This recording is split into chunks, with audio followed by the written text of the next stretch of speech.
সবাইকে স্বাগতম। আজ কোনো বিখ্যাত মনীষী বা ঠাকুমার ঝুলির গপ্প বলবো না, আজ বলবো এক টাকলুর গপ্প।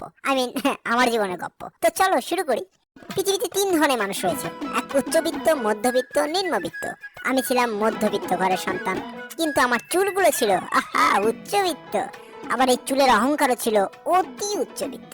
কিন্তু ভাই, ইঞ্জিনিয়ারিং না হওয়ার পর থেকে এই চুলের অহংকারের পতন ঘটা শুরু হলো, আর আমি হয়ে গেলাম টাকলা। কিরে, বাথরুমে এগুলো কি ফেলে এসেছিস? আগে বাবা, ওগুলো শ্যাম্পু। কিন্তু তোর মাথায় তো চুলই নাই। মানে ও, তার মানে তুমি গিটার মারিয়াছো? বেটা অশ্লীল কোথাকার। এত রাগ হয়ে কি লাভ? তোর বয়সে আমিও গিটার বাজাতাম। It's normal baby. ও, তার মানে তুইও গিটার বাজাতি। ইটস মাই চয়েস রে বাবা। মাসি দেখো, মেয়ে হয়েও তোমার মোষ আছে, আর আমার মোষ তো দূরে থাক, মাথার চুলই নাই। তোমার মোষ থাকার রহস্যটা কি গো? খালি মোষ নয় রে, মাথার চুল গজানোর উপায় আছে। উপায়টা একটু বলো না মাসিমা। সকাল সকাল বিকালে প্রতিদিন মাথায় গোমূত্র আর গোবর লাগাতে হবে। বলো কি মাসিমা, তোমার মাথা কি ঠিক আছে? আরে একবার লাগিয়েই দেখ না। কিছু চুল গজানোর আশায় আর মাসিমার কথায় বাড়িতে গোমূত্র আর গোবর নিয়ে এলাম। তারপর হে তুর্য, তোর ভাইয়ের মাথায় একটু গোবর লাগিয়ে দে তো। সব সময় কি বলি পাটা শুধু আমিই হব? ও পরিবারে বড় ছেলে বলে ও যা বলবে তাই করবো নাকি? ও আজ গোবর লাগাতে বলছে, কাল যদি নিজের পায়খানা লাগাতে বলে তখন তখন কি আমার এই দুটো হাত দিয়ে ওর মাথায় পায়খানা লাগাবো? এমনিতেই করোনার কড়াকড়িতে সবসময় পরিষ্কার থাকি, সাবান দিয়ে হাত ধুই, আর এখন ওর মাথায় গোবর লাগাতে বলছো? তুই না লাগালে কে লাগাবে? তোর বাপ। তুই তোর বাপকেও ছাড়লি না। ও বাবা গো, কি গন্ধ। আরে কোথায় যাচ্ছ? আরেকটু লাগিয়ে দাও। কি খেয়ে যে এই বলদ মার্কা ছেলের জন্ম দিয়েছিলাম। ওরে বাবা গো। মামা, মাথায় গোবর লাগালাম, তাও তো চুল গাজায় না। তুই আসলেই বলো। আয় তোকে টাক সমাধান থেরাপিস্টের কাছে নিয়ে যাই। টাক সমাধানে আপনাদের স্বাগতম। আপনার মাথায় তো চুলই নাই, কিন্তু ওখানে চুল আছে তো নাকি? ওখানে কোনখানে? আরে ওখানে। মানে? আরে ওখানে। ভালো করে কর মিয়া। নিচের বাল, নিচের চুল মাথায় লাগাতে হবে।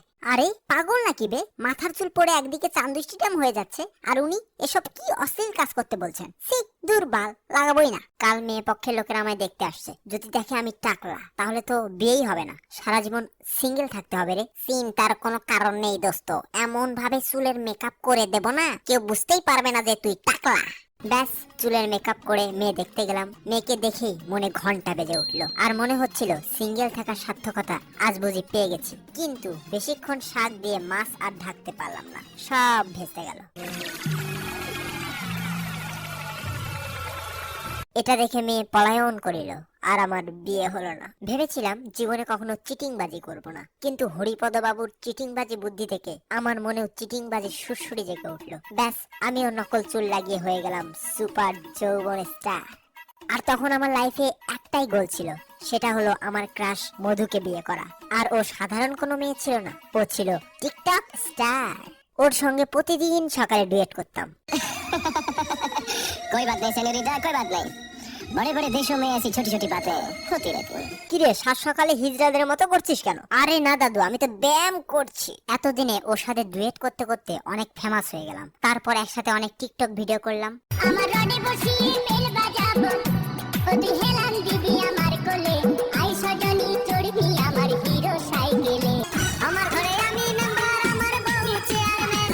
আমার ঘরে আমি মেম্বার, আমার বউ চেয়ারম্যান। তারপর একসাথে অনেক টিকটক ভিডিও করলাম। ব্যাস, মেয়ে পটে গেল। তারপর বুঝলাম মেয়েদের পটানো কত সোজা, আর টাকলুরা যে সুন্দর বউ পায় কথাটা সত্য হতে শুরু করলো। আমাদের বিয়ে হলো।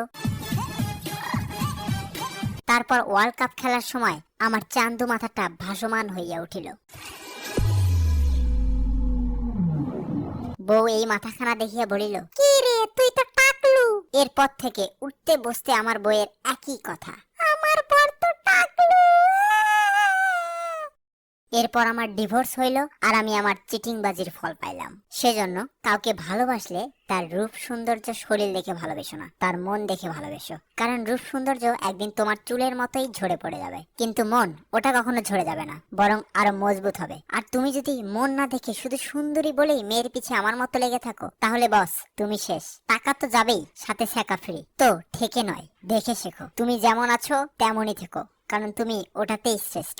এই এপিসোড ভালো লাগে তাহলে ভিডিওতে লাইক করো আর সকল অল্প কিছু বন্ধুদের সঙ্গে শেয়ার করো, আর চ্যানেলে নতুন হলে অবশ্যই সাবস্ক্রাইব করো। আজ গপ্প এখানেই শেষ, দেখা হচ্ছে নেক্সট ভিডিওতে। বাই।